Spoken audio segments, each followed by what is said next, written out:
নমস্কার বন্ধুরা, শর্টকাট রান্নাবান্না চ্যানেলে তোমাদের সবাইকে স্বাগত জানাই। আর আজকের রেসিপিটা কিন্তু একদমই অন্যরকম একটা রেসিপি।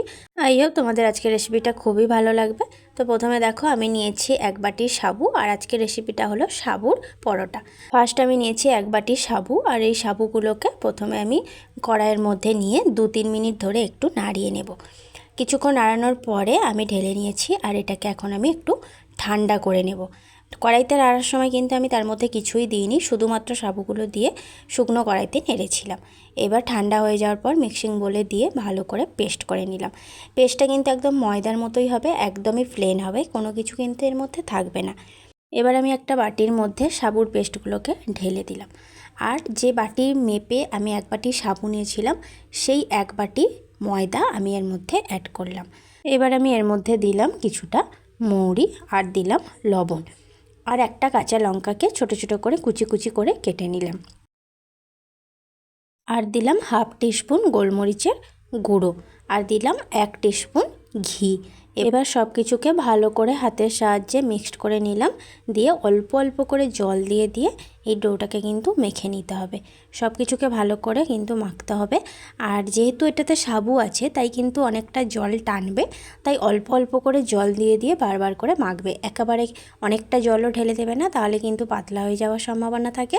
তাই অল্প অল্প করে জল দেবে আর একটু একটু করে মাখবে। প্রায় 3 থেকে 4 মিনিট ধরে আমি মাখার পরে এবার আমি ঢাকা দিয়ে রেখে দিলাম 10 মিনিটের জন্য। 10 মিনিট হয়ে গেছে, আমি ঢাকনাটা খুলে নিয়েছি। আগের থেকে একটু কিন্তু অন্যরকম হয়ে গেছে মাখাটা। এবার আমি লেচি কেটে নেব। তো আমার কিন্তু পারফেক্ট মাখা হয়েছে, না নরম হয়েছে না শক্ত হয়েছে। এবার আমি ডো কেটে নিলাম। এবার চলো আমি বেলে দেখাই। প্রথমে একটু ময়দার গুঁড়ো দিয়েছি, দিয়ে ভালো করে রুটিটাকে একটু বেলে নেব। প্রথমে যখন রুটিটা বেলবে, সাইড থেকে কিন্তু ফেটে ফেটে যাবে। তো সাইডগুলোকে গোল করার জন্য আমি এখানে দেখো একটা গামলা নিয়েছি। গামলার কোণগুলো একদম গোল ছিল, তো সেটা দিয়ে আমি প্রথমে চেপে দিলাম, দিয়ে একটা গোল শেপ হয়ে গেল। এবার একটা চাকু দিয়ে বা হাত দিয়ে টানলেও কিন্তু সহজে ছেড়ে যাচ্ছিল। তো এইভাবে সাইডগুলোকে কিন্তু ছাড়িয়ে নেবে। আর এই সাইডগুলো কিন্তু ফেলার দরকার নেই, এগুলো সবগুলো জমিয়ে জমিয়ে রাখবে, শেষে কিন্তু আরও একটাও হয়ে যাবে। এবারে পুরোটাকে দিয়ে আমি আবারও একবার বেলে নিলাম। এইভাবে আমি চলো তোমাদেরকে আরও একটাও দেখিয়ে দিই। আর তোমাদের কাছে যদি এরকম গামলা না থাকে, তাহলে কোনো টিফিন বক্সের চাপা দিয়েও তোমরা সহজে এইভাবে করে নিতে পারবে। আর আজকের রেসিপিটা কার কার কাছে একদমই নতুন, সেটা কিন্তু তোমরা কমেন্টে জানাতে ভুলো না। আর অবশ্যই কিন্তু কমেন্টে জানিও কেমন লাগলো আজকের রেসিপিটা। তো আমি দেখো সবগুলোকে এইভাবে গোল করে কেটে নেওয়ার পরে কিন্তু আবারও একটু করে বেলে পাতলা করে নিলাম।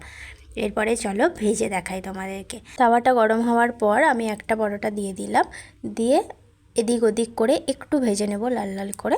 তারপরে এর মধ্যে কিন্তু আমি তেল দেব। আগের থেকে কিন্তু তেল দিইনি, একটু ভাজার পরে তারপরে কিন্তু আমি তেল দিয়েছি। আর খুন্তি দিয়ে একটু চেপে চেপে কিন্তু ভালো করে ভাজবে, সাইডগুলো যেন আবার কাঁচা না থেকে যায়। আর এইভাবে সবগুলোকে আমি ভেজে নেব। আর তোমরা চাইলে ঘি দিয়েও ভাজতে পারো। তো আমি প্রথম কয়েকটা তেল দিয়ে ভেজেছিলাম, আর শেষের দিকে কয়েকটা ঘি দিয়েও ভেজেছিলাম। ঘি দিয়ে ভাজলে কিন্তু টেস্টটা আর একটু অন্যরকম হয়, একটু ভালোও হয়।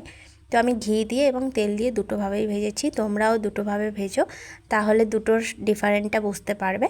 আর পরোটাগুলো কি সুন্দর ফুলছে দেখো, রুটি যেভাবে ফোলে ঠিক সেইভাবেই কিন্তু ফুলেছে। 1 কাপ ময়দা আর 1 কাপ সাবু দিয়ে কিন্তু বেশ অনেকগুলো পরোটা হয়েছে। তোমাদেরকে আমি দেখাচ্ছি, দেখো বেশ অনেকগুলোই পরোটা হয়েছে।